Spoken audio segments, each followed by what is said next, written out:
Hello everyone, आज के इस वीडियो में हम जानेंगे राष्ट्रीय शिक्षा नीति 2020 नेशनल एजुकेशन पॉलिसी 2020 क्या कहती है, इसका मुख्य उद्देश्य क्या है, इसको क्यों लाया गया और इसके पहले और भी कितने नेशनल एजुकेशन पॉलिसी आए थे, इसको एजुकेशन के साथ क्यों जोड़ा गया और एजुकेशन के साथ अगर जोड़ा गया तो उसका मुख्य उद्देश्य क्या था और इसे लाने का क्या क्या फ़ायदा हुआ। और ये सारी बातें एनईपी के बारे में हम डिटेल में जानेंगे। तो आइए वीडियो को स्टार्ट करते हैं। तो राष्ट्रीय शिक्षा नीति एनईपी 2020 भारत सरकार द्वारा जुलाई 2020 में जारी किया गया था।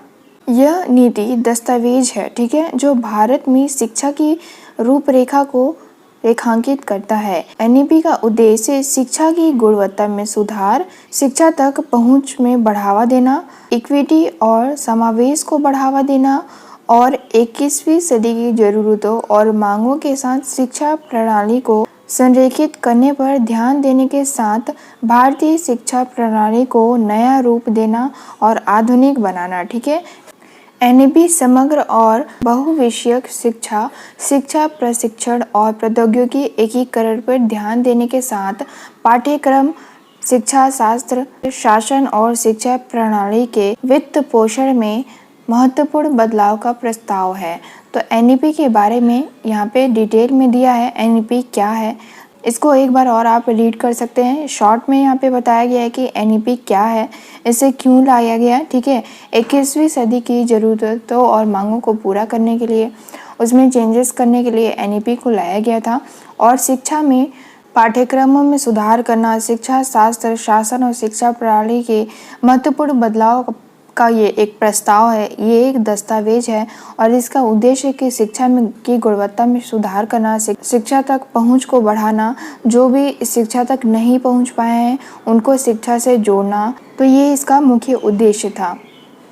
तो पहली एनईपी, पहले भारतीय शिक्षा नीति कब आई थी, तो 1968 में इंदिरा गांधी के समय आई थी और सेकंड एनईपी कब आई थी, तो 1986 में राजीव गांधी के दौरान आई थी। 1992 में एनईपी शिक्षा पर राष्ट्रीय नीति, 1986 में शिक्षा पर राष्ट्रीय नीति को पीवी नरसिम्हा राव सरकार द्वारा संशोधित किया गया था और प्रधानमंत्री मनमोहन सिंह ने इसे 2005 में अपनाया था, जिसे सामान्य न्यूनतम कार्यक्रम के रूप में मान्यता दी गई थी। तो देखिए, फर्स्ट एनईपी कब आई थी, तो 1968 में इंदिरा गांधी के समय आई थी और सेकंड जो है 1986 में राजीव गांधी के समय आई थी और ये जो अभी 2020 में आई है थर्ड एनईपी, वो नरेंद्र मोदी के समय तीसरी एनईपी है जो कि 34 साल के बाद आई है, ठीक है। आर्टिकल 21A 6 से 14 वर्ष की आयु के बच्चों के लिए निःशुल्क शिक्षा की बात कही गई है। इस आर्टिकल में राष्ट्रीय शिक्षा नीति 2020 में 3 महत्वपूर्ण बदलाव किए गए हैं। आइए देखते हैं वो 3 महत्वपूर्ण बदलाव कौन कौन से थे। तो पहला था मानव संसाधन विकास मंत्रालय का नाम बदलकर अब शिक्षा मंत्रालय कर दिया गया था। शिक्षा के सकल घरेलू उत्पाद का निवेश 1.6 से बढ़ाकर 6% कर दिया गया था। काफ़ी ज़्यादा यहाँ पे निवेश को बढ़ावा दिया गया। देखिए, एक ही बार 1.6 से बढ़ाकर 6% का कर दिया गया था, ठीक है। सकल नामांकन अनुपात पर ध्यान केंद्रित करते हुए इसे 2035 तक 50% तक बढ़ाया जाएगा, ठीक है। तो 2035 तक इसे 6% से लेके 50% तक बढ़ाया जा सकता है। तो आइए अब देखते हैं कि एनईपी राष्ट्रीय शिक्षा नीति 2020 के मुख्य प्रस्ताव कौन कौन से रखे गए।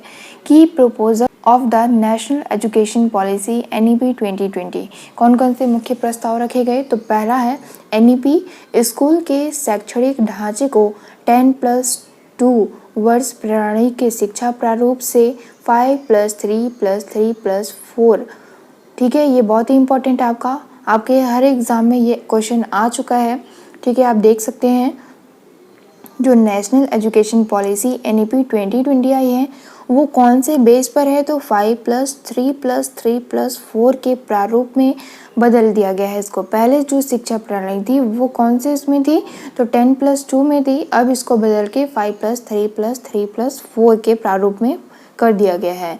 स्नातक यानी कि यूजी डिग्री संरचना 3 और 4 साल की अवधि के लिए उपलब्ध होगी। इसमें अब कई प्रवेश और निकास विकल्प होंगे। तो देखिए यहाँ पे जो यूजी की डिग्री है, आपकी स्नातक की जो डिग्री है 3-4 साल की अवधि के लिए होती है। इसमें आप कभी भी प्रवेश ले सकते हैं और कभी भी यहाँ पे एग्जिट ले सकते हैं। कभी भी आपको मन करे तो छोड़ भी सकते हैं इसको। उच्च शिक्षा संस्थानों के पास अब नए NEP 2022 के तहत 1 साल की मास्टर डिग्री देने का विकल्प भी होगा। सरकार MPhil मास्टर इन फिलॉसफी कार्यक्रम बंद करेगी। ठीक है। कला और विज्ञान के बीच पाठ्यचर्या और पाठ्येतर गतिविधियों के बीच, व्यावसायिक और शैक्षणिक धाराओं आदि के बीच कोई कठोर अलगाव नहीं होगा, ताकि सीखने के विभिन्न क्षेत्रों के बीच हानिकारक पदानुक्रम को खत्म किया जा सके।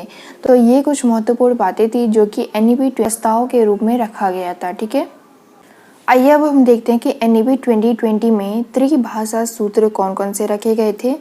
तो नीति ने सिफारिश की त्रिभाषा सूत्र को जारी रखा जाए और सूत्र के कार्यान्वयन में लचीलापन प्रदान किया जाए।